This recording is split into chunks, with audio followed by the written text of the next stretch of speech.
ನಮಸ್ಕಾರ. ಈ ನ್ಯೂಸ್ ಟಿವಿಯ ಸ್ಪೀಡ್ ನ್ಯೂಸ್ಗೆ ಸ್ವಾಗತ. ದೇಶ ಮತ್ತು ರಾಜ್ಯದ ಸಮಗ್ರ ಸುದ್ದಿಗಳು ಹಾಗೂ ಸ್ಥಳೀಯ ವಿದ್ಯಮಾನಗಳ ಪಟಾಪಟ್ ಸುದ್ದಿಗಳು. ಬೆಂಗಳೂರು ದಕ್ಷಿಣ ಸಂಸದ ತೇಜಸ್ವಿ ಸೂರ್ಯ ಬಿಎಂಟಿಸಿ ಬಸ್ನಲ್ಲಿ ಪ್ರಯಾಣಿಸಿ ಸಾರ್ವಜನಿಕರ ಸಮಸ್ಯೆಗಳನ್ನು ಆಲಿಸಿದ್ದಾರೆ. ಬೆಂಗಳೂರು ದಕ್ಷಿಣ ಸಂಸದ ತೇಜಸ್ವಿ ಸೂರ್ಯ ಸೋಮವಾರ ಖುದ್ದು ಬಿಎಂಟಿಸಿ ಬಸ್ನಲ್ಲಿ ಕತ್ರಿಗುಪ್ಪೆಯಿಂದ ಬನಶಂಕರಿಯವರೆಗೆ ಪ್ರಯಾಣಿಸುವ ಸಂದರ್ಭದಲ್ಲಿ ಪ್ರಯಾಣಿಕರ ಅಳಲು ಆಲಿಸಿದರು. ಇದೀಗ ಬಿಎಂಟಿಸಿ ಬಸ್ ಸ್ಟ್ಯಾಂಡ್ ಒಂದರಲ್ಲಿ ಪ್ರಯಾಣಿಕರೊಂದಿಗೆ ಮಾತನಾಡಿ ಅಲ್ಲಿನ ದುಸ್ಥಿತಿಯ ಬಗ್ಗೆ ತಮ್ಮ ಎಕ್ಸ್ ಖಾತೆಯಲ್ಲಿ ಹಂಚಿಕೊಂಡರು. ಬಿಎಂಟಿಸಿ ಪ್ರಯಾಣಿಕರ ದೈನಂದಿನ ಪರದಾಟವನ್ನು ತಪಸ್ಸಿಗೆ ಹೋಲಿಸಿ ವಾಗ್ದಾಳಿ ನಡೆಸಿದ್ದಾರೆ. ಬಾಗಲಕೋಟೆ ಜಿಲ್ಲೆಯಲ್ಲಿ ಸರ್ಕಾರಿ ಕಚೇರಿಗಳಲ್ಲಿನ ಅಕ್ರಮಗಳ ಸರಮಾಲೆ ಮುಂದುವರೆದಿದೆ. ಬಾಗಲಕೋಟೆ ಜಿಲ್ಲೆಯಲ್ಲಿ ಸರ್ಕಾರಿ ನೌಕರರ ಅಂಧ ದರ್ಬಾರ್ ಪ್ರಕರಣಗಳು ಹೆಚ್ಚುತ್ತಾ ಇದ್ದು, ಇತ್ತೀಚೆಗೆ ಕಲಾದಗಿ ಪ್ರಾಥಮಿಕ ಆರೋಗ್ಯ ಕೇಂದ್ರದ ವೈದ್ಯಾಧಿಕಾರಿಯ ಪತ್ನಿ ರೋಗಿಗಳ ತಪಾಸಣೆ ನಡೆಸಿದ್ದ ಪ್ರಕರಣ ಮಾಸುವ ಮುನ್ನವೇ ಅಧಿಕಾರಿಗಳ ಮತ್ತೊಂದು ಕಳ್ಳಾಟ ಬಯಲಾಗಿದೆ. ಬಾಗಲಕೋಟೆ ನಗರಸಭೆಯಲ್ಲಿ ಹೊರಗಿನವರು ಕಚೇರಿ ಕಾರ್ಯ ಮಾಡುತ್ತಿರುವ ವಿಚಾರ ಬಹಿರಂಗಗೊಂಡಿದ್ದು, ಸಿಬ್ಬಂದಿಯ ಕಾರುಬಾರು ಭಾರಿ ಚರ್ಚೆಗೆ ಗ್ರಾಸವಾಗಿದೆ. ವರ್ಷಗಳ ಕಾಲ ನ್ಯಾಯಾಲಯ ಮತ್ತು ಆಡಳಿತಾತ್ಮಕ ಪ್ರಕ್ರಿಯೆಯಲ್ಲಿ ಸಿಲುಕಿದ್ದ ಅರಣ್ಯ ಭೂಮಿಯನ್ನ ಕೊನೆಗೂ ಅರಣ್ಯ ಇಲಾಖೆ ಮರುಸ್ವಾಧೀನಪಡಿಸಿಕೊಂಡಿದೆ.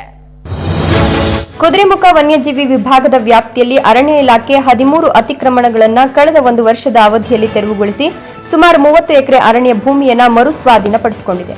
ಮೂಲಗಳ ಪ್ರಕಾರ ಈ ಅತಿಕ್ರಮಣ ಪ್ರಕರಣಗಳನ್ನು 2001ರಿಂದ ವಿವಿಧ ಹಂತಗಳಲ್ಲಿ ಗುರುತಿಸಲಾಗಿತ್ತು. 2015ರಲ್ಲಿ ಸಹಾಯಕ ಅರಣ್ಯ ಸಂರಕ್ಷಣಾಧಿಕಾರಿ ಭೂಮಿ ತೆರವುಗೊಳಿಸುವಂತೆ ಆದೇಶಿಸಿದ್ರು. ಬಳಿಕ ಕೆಲವರು ಮೇಲ್ಮನವಿ ಸಲ್ಲಿಸಿದ್ರಿಂದ 2019ರಲ್ಲಿ ಅಂತಿಮ ತೆರವು ಆದೇಶ ಹೊರಡಿಸಲಾಗಿತ್ತು. ವಿಧಾನ ಪರಿಷತ್ ಚುನಾವಣೆಯಲ್ಲಿ ಅಡ್ಡ ಮತದಾನ ಆರೋಪಗಳು ಕೇಳಿ ಬಂದಿರುವ ಬೆನ್ನಲ್ಲೇ ಬಿಜೆಪಿ ಶಾಸಕ ಎಚ್ಕೆ ಸುರೇಶ್ ಧರ್ಮಸ್ಥಳದಲ್ಲಿ ಆಣೆ ಪ್ರಮಾಣ ಮಾಡಿದ್ದಾರೆ. ವಿಧಾನ ಪರಿಷತ್ ಚುನಾವಣೆಯಲ್ಲಿ ಬಿಜೆಪಿ ಶಾಸಕರಿಂದ ಅಡ್ಡ ಮತದಾನ ನಡೆದಿದೆ ಎಂಬ ಆರೋಪಗಳ ಬೆನ್ನಲ್ಲೇ ಹಾಸನ ಜಿಲ್ಲೆಯ ಬೇಲೂರು ಕ್ಷೇತ್ರದ ಬಿಜೆಪಿ ಶಾಸಕ ಎಚ್ಕೆ ಸುರೇಶ್ ಅವರು ಶ್ರೀ ಕ್ಷೇತ್ರ ಧರ್ಮಸ್ಥಳದಲ್ಲಿ ಆಣೆ ಪ್ರಮಾಣ ಮಾಡಿದ್ದಾರೆ. ಉತ್ತರ ಪ್ರದೇಶದ ಕಾಸಾಗಂಜ್ ಜಿಲ್ಲೆಯಲ್ಲಿ ತರಬೇತಿ ವಿಮಾನವೊಂದು ಪತನಗೊಂಡಿದ್ದು, ಮಹಿಳಾ ತರಬೇತಿ ಪೈಲಟ್ ಗಂಭೀರವಾಗಿ ಗಾಯಗೊಂಡಿದ್ದಾರೆ. ಉತ್ತರ ಪ್ರದೇಶದ ಕಾಸಾಗಂಜ್ ಜಿಲ್ಲೆಯ ನಿರ್ಮಾಣ ಹಂತದ ಹೆದ್ದಾರಿಯೊಂದರಲ್ಲಿ ಇಂದು ತರಬೇತಿ ವಿಮಾನವೊಂದು ಪತನಗೊಂಡಿದ್ದು, ಸ್ಥಳೀಯವಾಗಿ ತೀವ್ರ ಆತಂಕ ಸೃಷ್ಟಿಸಿದೆ. ಈ ಘಟನೆಯು ಕ್ಯಾಂಪೂರ್ ಬಹೇರಿಯಾ ಪ್ರದೇಶದ ಬಳಿ ನಡೆದಿದ್ದು, ವಿಮಾನವು ಹಠಾತ್ತಾಗಿ ಕೆಳಗೆ ಬಿದ್ದ ತಕ್ಷಣ ಅಪಘಾತದ ಸ್ಥಳದಲ್ಲಿ ಭಾರೀ ಜನಸಮೂಹ ಜಮಾಯಿಸಿತು.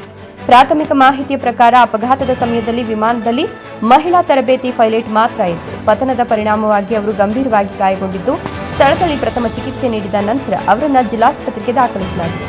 ಅವರ ಸ್ಥಿತಿ ಇನ್ನೂ ಗಂಭೀರವಾಗಿದೆ ಅಂತ ವೈದ್ಯರು ತಿಳಿಸಿದ್ದಾರೆ.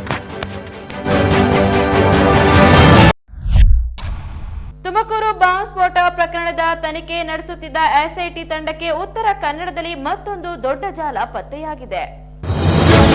ದೇಶದ ಹಲವೆಡೆ ಹಲವು ಉದ್ದೇಶಕ್ಕಾಗಿ ನಾಡ ಬಾಂಬ್ಗಳನ್ನು ಬಳಸುತ್ತಾರೆ. ಆದರೆ ಉತ್ತರ ಕನ್ನಡ ಜಿಲ್ಲೆಯಲ್ಲಿ ನಾಡ ಬಾಂಬ್ ತಯಾರಿಕೆ ಮತ್ತು ವಿಭಿನ್ನ ಬಳಕೆಯ ಸ್ಫೋಟಕ ಮಾಹಿತಿ ಸಿಕ್ಕಿದೆ. ಇತ್ತೀಚೆಗೆ ಉತ್ತರ ಕನ್ನಡ ಮೂಲದ ಪಾಗಲ್ ಪ್ರೇಮಿ ನಾಗೇಂದ್ರ ಪ್ರೇಯಸಿಗೆ ಚಾಕುವಿನಿಂದ ಹಿಡಿದು ತುಮಕೂರು ಬಳಿ ಕಾರಿನಲ್ಲಿ ಬಾಂಬ್ ಸ್ಫೋಟಿಸಿಕೊಂಡ ಘಟನೆಯ ಜಾಡು ಹಿಡಿದು ಹೊರಟ ಎಸ್ಐಟಿ ತಂಡ ಮಲೆನಾಡು ಹಾಗೂ ಕರಾವಳಿಯ ದಟ್ಟ ಅರಣ್ಯದ ಒಳಗೆ ಅಡಗಿದ್ದ ನಾಡ ಬಾಂಬ್, ಪೆಟ್ರೋಲ್ ಬಾಂಬ್ ಹಾಗೂ ಕಳ್ಳ ಬಂದೂಕು ತಯಾರಿಸುವ ಬೃಹತ್ ಜಾಲವನ್ನು ಪತ್ತೆ ಹಚ್ಚಿದ್ದು ಇಡೀ ಪೊಲೀಸ್ ಇಲಾಖೆಯ ಬೆಚ್ಚಗಿದೆ.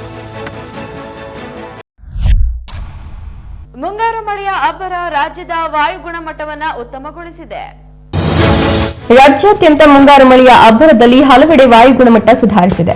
ಬೆಂಗಳೂರು ಸೇರಿದಂತೆ ರಾಜ್ಯದ ಪ್ರಮುಖ ನಗರಗಳಲ್ಲಿ ವಾಯು ಗುಣಮಟ್ಟ ಸೂಚ್ಯಂಕವು ಉತ್ತಮವಾಗಿದೆ ಅಂತ ಹವಾಮಾನ ಮತ್ತು ಮಾಲಿನ್ಯ ನಿಯಂತ್ರಣ ಮಂಡಳಿ ವರದಿ ಮಾಡಿದೆ. ಮಳೆ ಮತ್ತು ಬಲವಾದ ಗಾಳಿಯ ಕಾರಣದಿಂದಾಗಿ ಗಾಳಿಯಲ್ಲಿನ ಧೂಳಿನ ಕಣಗಳು ಕಡಿಮೆಯಾಗಿದ್ದು, ಜನಸಾಮಾನ್ಯರು ನಿರಾಳವಾಗಿ ಉಸಿರಾಡುವಂತಾಗಿದೆ. ಕೊಳ್ಳೇಗಾಲ ತಾಲೂಕಿನ ಕೆಎಸ್ಆರ್ಟಿಸಿ ಬಸ್ ಟೈರು ಸಿಡಿದು ನಾಲೆಗೆ ಉರುಳಿದ ಪರಿಣಾಮ 2 ಸಾವನ್ನಪ್ಪಿ 42 ಮಂದಿ ಗಾಯಗೊಂಡಿದ್ದಾರೆ. ಕೊಳ್ಳೇಗಾಲದಲ್ಲಿ ಚಲಿಸುತ್ತಿದ್ದ ರಸ್ತೆ ಸಾರಿಗೆ ಬಸ್ನ ಟೈರ್ ಸಿಡಿದು ನಿಯಂತ್ರಣ ತಪ್ಪಿ ನಾಲೆಗೆ ಉರುಳಿದ ಭೀಕರ ಅಪಘಾತದಲ್ಲಿ 2 ಸ್ಥಳದಲ್ಲೇ ಸಾವನ್ನಪ್ಪಿದ್ದು 42 ಪ್ರಯಾಣಿಕರು ಗಾಯಗೊಂಡಿರುವ ಘಟನೆ ಸೋಮವಾರ ಕೊಳ್ಳೇಗಾಲ ತಾಲೂಕಿನ ಮಧುವನಹಳ್ಳಿ ಬೈಪಾಸ್ ರಸ್ತೆಯಲ್ಲಿ ಸಂಭವಿಸಿದೆ. ಹನೂರಿನ ಅಂಗನವಾಡಿ ಕೇಂದ್ರದ ಶಿಕ್ಷಕಿ, ಭೀಮನಗರದ ನಿವಾಸಿ 60 ವರ್ಷದ ಪುಟ್ಟನಂಜಮ್ಮ ಹಾಗೂ ಕುದೇರು ಗ್ರಾಮದ 55 ವರ್ಷದ ಮಹೇಶ್ ಸ್ಥಳದಲ್ಲಿ ಮೃತಪಟ್ಟ ದುರ್ದೈವಿಗಳು. ಮಲೆಮಹದೇಶ್ವರ ಬೆಟ್ಟದಿಂದ ಕೊಳ್ಳೇಗಾಲಕ್ಕೆ ಬರುತ್ತಿದ್ದ ರಸ್ತೆ ಸಾರಿಗೆ ಸಂಸ್ಥೆಯ ಬಸ್ ಮಧುವನಹಳ್ಳಿ ಗ್ರಾಮದ ಬೈಪಾಸ್ ರಸ್ತೆ ಬಳಿ ತಲುಪುತ್ತಿದ್ದಂತೆ ಮುಂಭಾಗದ ಚಕ್ರದ ಟೈರ್ ಸಿಡಿದಿದೆ. ಟೈರ್ ಸಿಡಿದ ತಕ್ಷಣವೇ ಚಾಲಕನ ನಿಯಂತ್ರಣ ತಪ್ಪಿದ ಬಸ್ ರಸ್ತೆ ಪಕ್ಕದ ನಾಲೆಗೆ ಉರುಳಿಬಿದ್ದಿದೆ.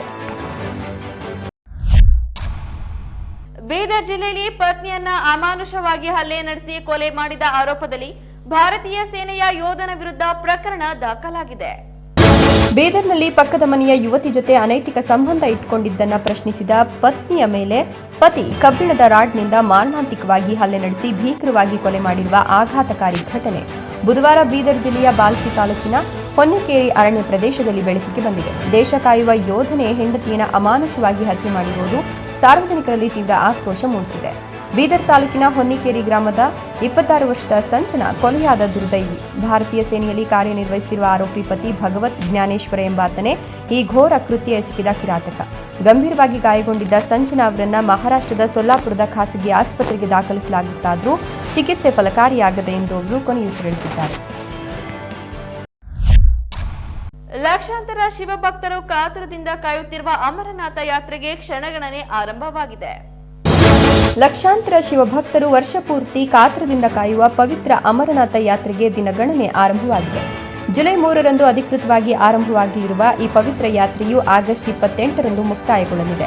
ಯಾತ್ರೆ ಆರಂಭಕ್ಕೂ ಮುನ್ನವೇ ಜಮ್ಮು ಮತ್ತು ಕಾಶ್ಮೀರದ ಲೆಫ್ಟಿನೆಂಟ್ ಗವರ್ನರ್ ಮನೋಜ್ ಸಿನ್ಹಾ ಅವರು ಜ್ಯೇಷ್ಠ ಪೌರ್ಣಮಿಯ ಶುಭ ಸಂದರ್ಭದಲ್ಲಿ ಸಾಂಪ್ರದಾಯಿಕ ಪ್ರಥಮ ಪೂಜೆಯನ್ನು ನೆರವೇರಿಸಿ ಬಾಬಾ ಬಾರ್ಕಾನಿ ಯಾತ್ರೆಯನ್ನು ಉದ್ಘಾಟಿಸಿದರು. ಈ ನ್ಯೂಸ್ ಟಿವಿಯ ಸ್ಪೀಡ್ ನ್ಯೂಸ್ ಜೊತೆಗೆ ತಪ್ಪದೆ ವೀಕ್ಷಿಸಿ. ಈ ನ್ಯೂಸ್ ಟಿವಿಯ ಮುಖ್ಯ ಸಂಚಿಕೆ ರಾತ್ರಿ 8:30ಕ್ಕೆ.